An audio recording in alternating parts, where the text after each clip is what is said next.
politique. L'autre jour, Maïté, tu avais parlé en fait de tout ce qui est surveillance, caméra de surveillance et curieux. Taïmom, tu vas parler de l'aspect juridique et compléter effectivement parce que c'était très intéressant l'autre jour aussi. Voilà, donc déjà les caméras de surveillance, nous savons que c'est un objectif, c'est dans le cadre de pouvoir surveiller un environnement, protéger ses biens. Alors surveiller, mën a bàyyi xel ci lépp li nga xamante ne dafay am ci sa bien propre ak ci sa environnement. Bien personnel, oui. Voilà. Donc muy dans le cadre privé comme dans le cadre public. Donc loolu mooy utilité caméra de surveillance yooyu moo tax de plus en plus da nga gis caméra de surveillance dañuy bëri ay aspects. Yii dañuy nekk ay caméra de surveillance simple ñii am ay caméra de surveillance yoo xamante ne détectable la ñii ànd ak micro maanaam enregistreur yi ànd ak wifi yoo xamante ne à distance tu peux les contrôler etc. Donc voilà, suite l'évolution, même sur la forme des caméras, il y a différents types de caméras.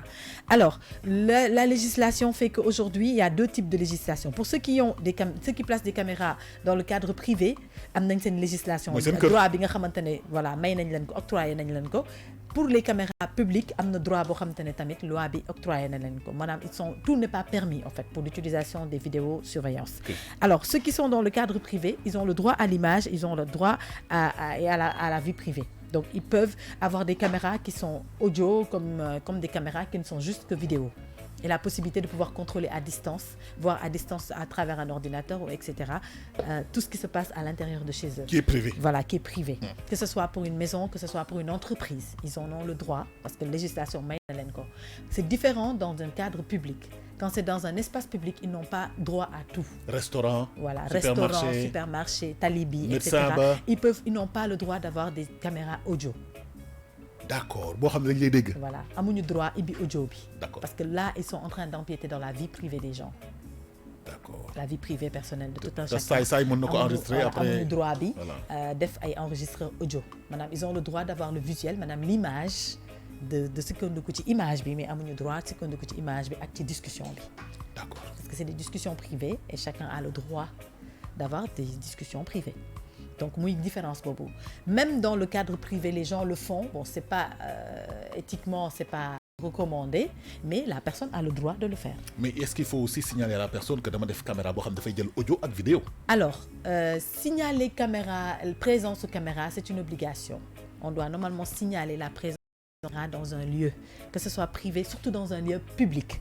Oui. Il est signalé. Habituellement, ça, dans plein de lieux publics, il y a carrément caméra de surveillance installé. Voilà. Pour que nit ñi xam ne effectivement il y a des caméras de surveillance pour prévenir nit ñi par rapport à gestes ñu war a mën a def par rapport à faits et gestes ñu war a def.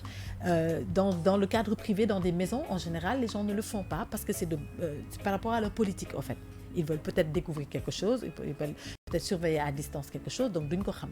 Tax boo gisee il y a des caméras espions comme ni ma ko waxee woon yoo xam te ne ils sont invisibles. Mën nañ ko teg sa kanam ni nga toog nii mu lay gis te yow xamoo ne mu ngi lay gis.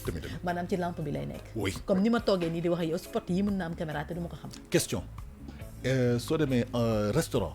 xam nga si restaurant bi fi ngay lekkee yëpp fi gars yi di lekkee c'est bon. Toilette est-ce que les gens ont le droit. non dans des toilettes moo tax boo xoolee sax doo mës a dugg ci toilette ba fekk fa caméra. doo mës a dugg ci toilette ba fekk fa caméra. wala chambre à coucher. doo mës a dugg chambre à coucher waaw chambre à coucher à part mu nekk sous une enquête détective et cetera parce que caméra espion en général c'est utilisé pour les enquêteurs en général c'est la police la gendarmerie et cetera pour des raisons de sécurité nationale ou et cetera qui font des caméras espions mais ce sont pas des caméras qui sont autorisées aux personnes lambda.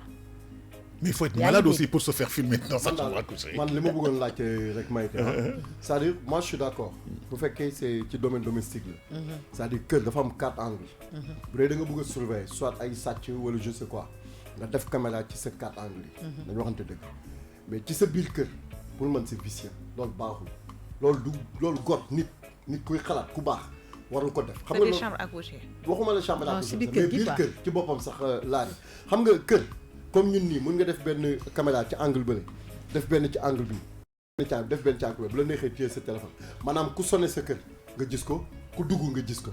mais boo demee ba yow ci sa biir kër yow maanaam fi nga dëkk yow.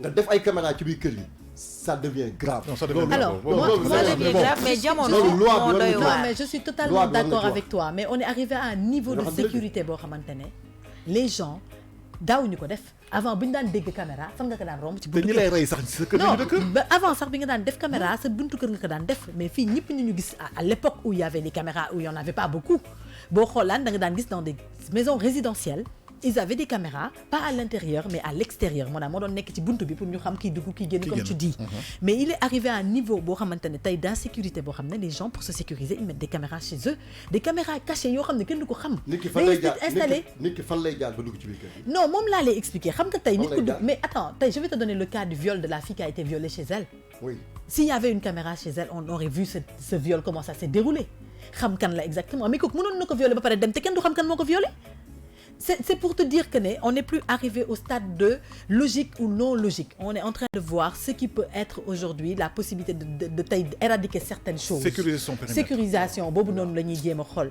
te y a des entreprises yoo xam te ne pourquoi ils mettent des caméras à l'intérieur des entreprises xam nga lan la pour protéger seen matériel Non, là d'accord, non. parce que tey un employé peut quitter C'est le l'entreprise même principe, hein. non sàcc matériel bi wala yàq matériel bi Maïté moi je suis d'accord. Ouais. bu dee comme par exemple fii groupe Futurs Médias parce que fii lañ nekk.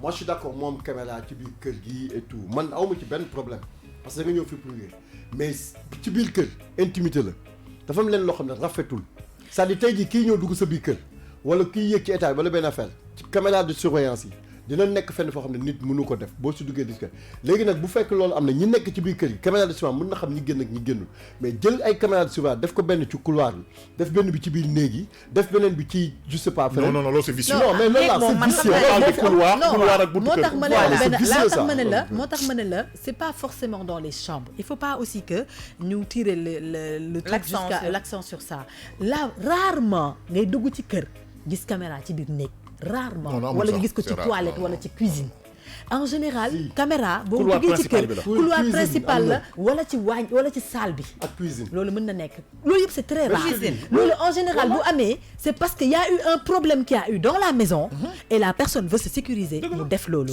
dafa mel ni dans des entreprises il y a des entreprises où il y a des bureaux qui n'ont pas de caméra il y a que dans le couloir de l'entreprise que tu vois les caméras parce que effectivement comme on dit il y a l'aspect aussi vie privée de la Loi, personne la loi. il y a la La loi. loi qui demande certaines règles mais am na loo xam ne bu ñu ko accordé c'est parce que la possibilité elle est là boo demee donc la daal bay personne le boo fait demee bay def ay caméra sa te kër. bu il y a fa kenn des dugg. autorisations qui Ça, sont c'est données personnel, quand il y a même. des autorisations qui sont données par rapport à l'installation d'une caméra c'est pas da ngay tëb nii rek installer caméra il y a des autorisations qui sont données il y a des autorisations qui sont demandées pour nga mën a am accès wu def loolu donc teg nañ ko ci yoon mais tey dans le cadre de comment laa ko mën a expliquer dans le cadre de la sécurité nationale sax moo tax léegi partout à Dakar tu vois des caméras mais fii tegoon nañ fi ay caméras ci feu rouge yëpp tegoon nañ fi caméra ci ay feu rouge yëpp mais nan lañ fan la mujj Dañ ko toj. les jeunes les ont cassés léegi xaaral ma attirer sa attention. alors si que benn- c'était dans l'intérêt de nous aider dans le cadre sécuritaire am na benn affaire bu gën a graaw xam nga drone yi. drone yi Ouais, mooy les affaire yi drones. ñu téléguidé. mais ministère de l'Intérieur daf si génn benn.